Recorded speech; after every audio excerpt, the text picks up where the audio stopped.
And that's a very interesting term that the foundational Black Americans use. It's called tether. They're tethering these tethers like Byron Donalds.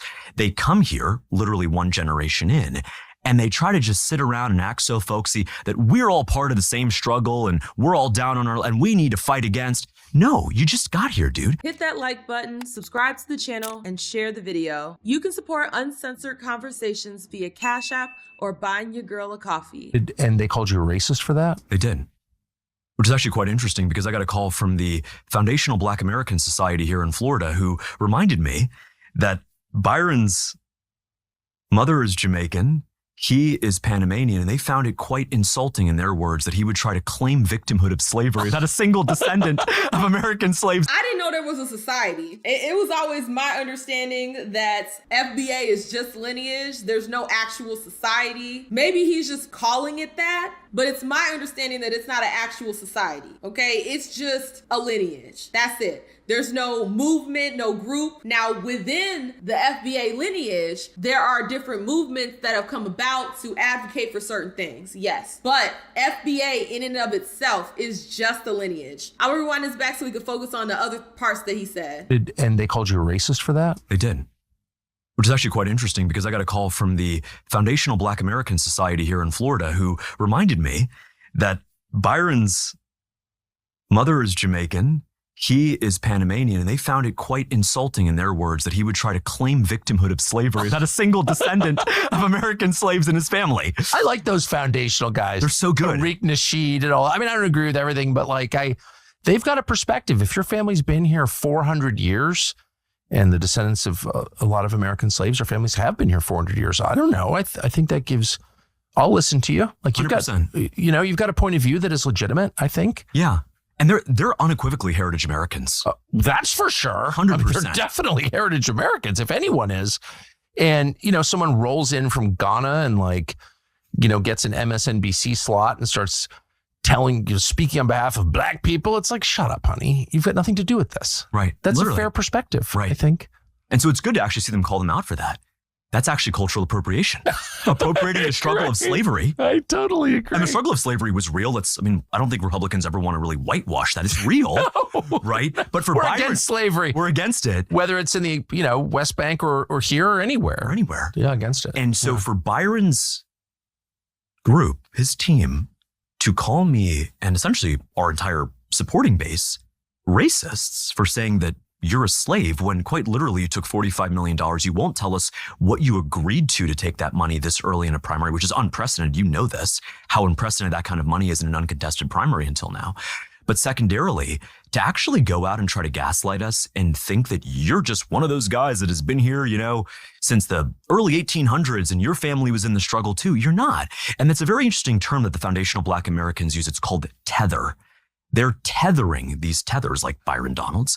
They come here literally one generation in, and they try to just sit around and act so folksy that we're all part of the same struggle and we're all down on our, and we need to fight against. No, you just got here, dude. Like the Haitians, like the guys from Ghana who just got here, you don't get to just be a part of our system and then lecture us about how our country went wrong. There is a lot there to unpack. That's why I just wanted to let it play. It's funny how this white man has a better understanding of what the term tether was meant for. It wasn't meant for just any immigrant or any Black immigrant that I disagree with or any Black person that's in another country or from another country that I disagree with. That's not at all what that term was meant for. It was meant for a specific type of Black immigrant, a very specific type that engages in extremely disrespectful behavior towards Black Americans while trying to align themselves with our struggles and our history and try to tell us about our history and all these other,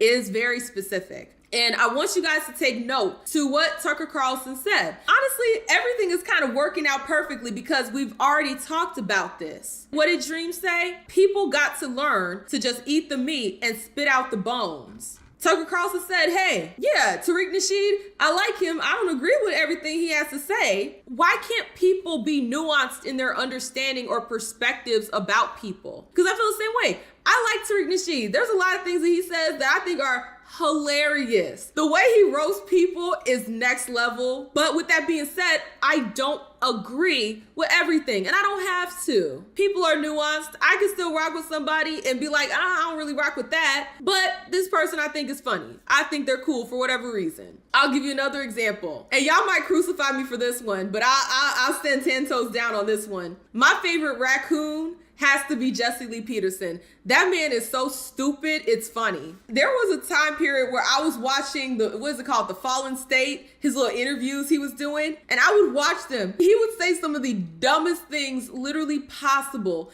and it would just crack me up. It would just be so bad that I just had to laugh.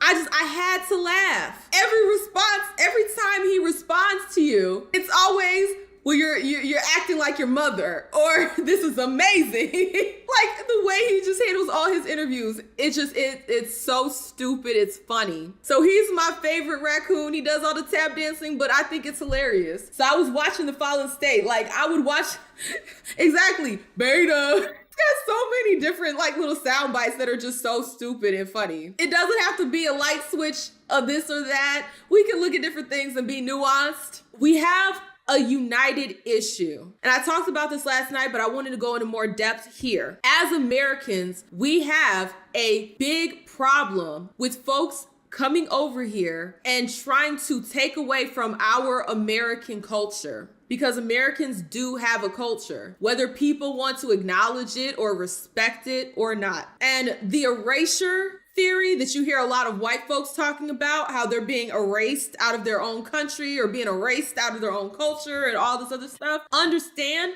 Black Americans, we are having the same problem. That's why you have somebody like a Cynthia Erivo who has talked very negatively about Black Americans somehow playing a Black American icon, Harriet Tubman. That's why, I don't necessarily think I have any issues with Daniel Cook. I don't even know how to say his name. The brother that was acting in the movie about the Black Panthers. He not from here either. Again, playing a Black American icon. This erasure, it's happening for both of us. It's happening for the white folks who their ancestors are foundational to America. And when I say foundational to America, I'm talking about the United States of America. Foundational to that. We have a issue that we can really unite on. And see, I did see some white people were trying to pick up the term foundational white Americans. And then you had foundational Black Americans or people cosplaying as foundational Black Americans telling them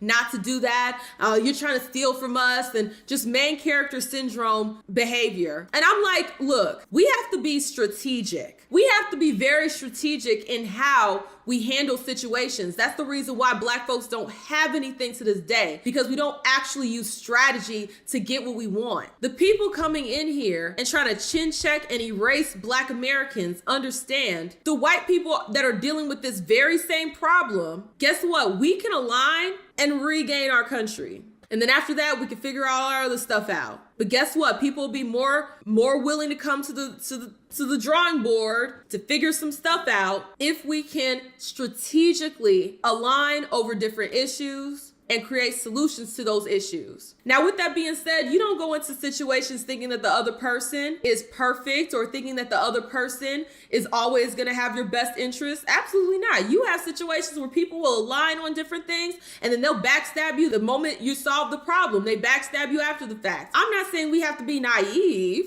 and just trust every old body. I'm not saying that. But I am saying we can go about this with some tact and make alliances where we need to, and then also protect ourselves at the same time. This is called strategy. And I think that if we're able to get the people, the white folks that are foundational to the United States of America, if we're able to get them on board, and we're on board with making sure that people can't come over here and change our country, take it away from us, try to tell us what to do and tell us what we need to accept, especially people from third world countries where they just allow any old thing to happen to them. That's why they have all this communism in their countries. And they try to bring that ish over here. And see, this is another part. This is the reason why it's such a problem to have all these people from these third world countries coming over here and changing the dynamic and electing communist, socialist people into positions of power. I'm not gonna say that capitalism is perfect. It's not. Justin and I were talking about this earlier. The fact that it requires businesses to always grow, meaning no matter what, they have to yield profits. This goes back to the conversation about inflation, why prices just keep going up. The reason why is because they have shareholders and they have to turn a profit for their shareholders by any means necessary.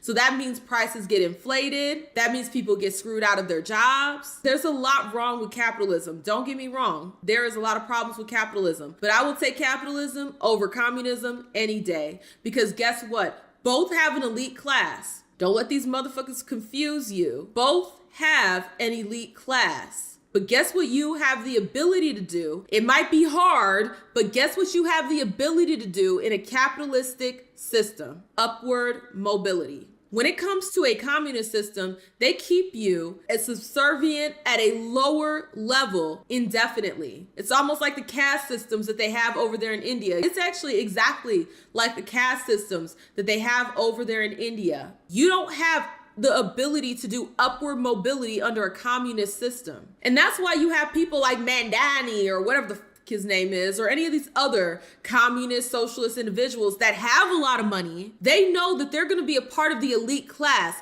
What they want to do is to make sure that none of us get to go up there with them. They want to close the door behind them. And that's why they push for things like that. Because if they have a system where everybody has to do this and you can't have more than the next person, guess what? They're not going to be a part of that. Mandani been rich his whole life. He comes from money. Just like Hassan Piker, he comes from money. The reason why they want to push for communism in America is because that allows them to stay in their position forever and close the door on the rest of us plebeians. That's the reason why. That is why they push for communism. It's not because they just want to make sure everybody eats. It's not because they want to make sure everyone's taken care of. No, they want to give you scraps and then tell you to be okay with those scraps while they live high off the hog elsewhere. They want a permanent underclass. And that's the real truth that they don't want to tell you. So that's the problem with inviting people from the third world to come into your country, because they're okay with getting crumbs because they already get crumbs. So they'll advocate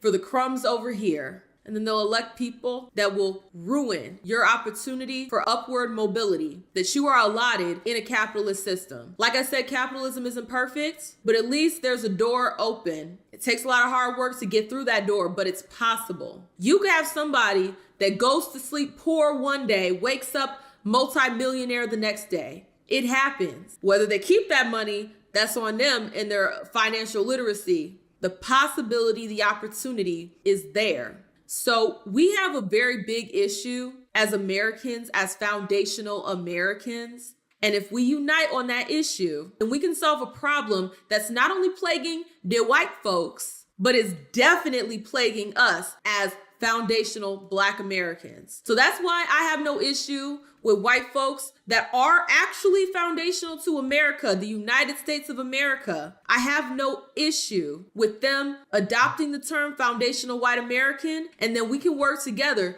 to clean this up, to get these traitors up out the paint, to really fix this problem. Because this problem, we talk about all the different issues that we have here as Black folks. Guess what? It's going to be 20, 50 times worse if these communist individuals, these socialist individuals were able to get into power everywhere and start changing shit. You think it's bad now, it's going to get exponentially worse. Zero, you said NYC local electorate are most likely people who are first and second generation immigrants. None are tied to our country's history. Exactly. This is another thing that we could work on doing with our fellow foundational white Americans, with us FBAs and the FWAs. What we could work on is changing the legislation so that you can't run for political office in the United States of America unless you are X amount of generations deep in America and have been living in America. Because understand this, they were trying to run Kamala on the ticket. Understand her people are immigrants,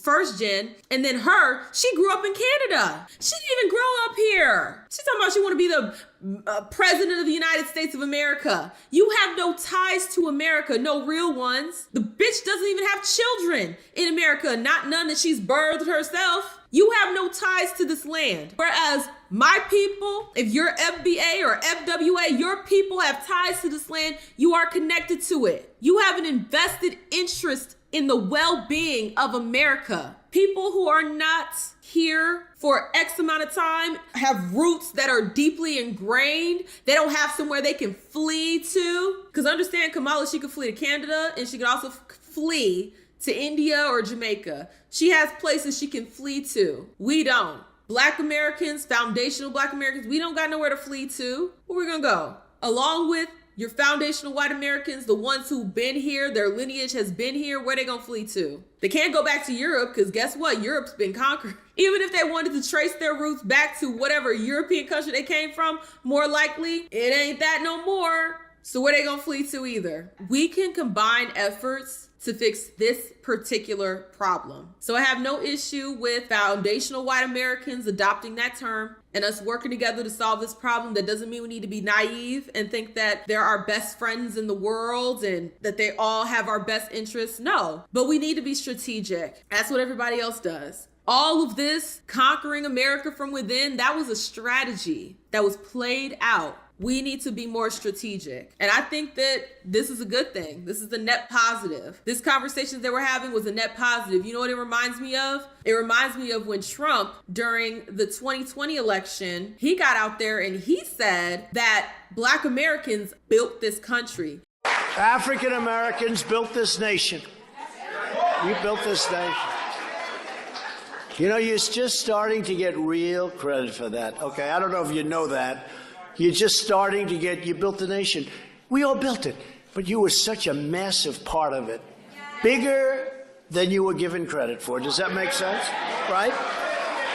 You got more questions, but I tell you, if you have a problem figuring out whether you're for me or Trump, and you ain't black. You know, they'll get on here and tell you how racist he is, how much he hates Black people, all this other stuff. You're damn right Trump did. During that election, he got out there and he made that statement known. Black Americans built this country. Shout out to all the FBAs, shout out to all the FWAs, and then shout out to all the immigrants that aren't on that bullshit. Okay, shout out to y'all too, because we can have a mutual respect for one another. I don't have an issue with immigrants in a general sense. I really don't. We got some folks over here that are immigrants. They do their thing. They respect. I respect. It's cool. There's no issues. It's the ones that's disrespectful. That's the issue that I have.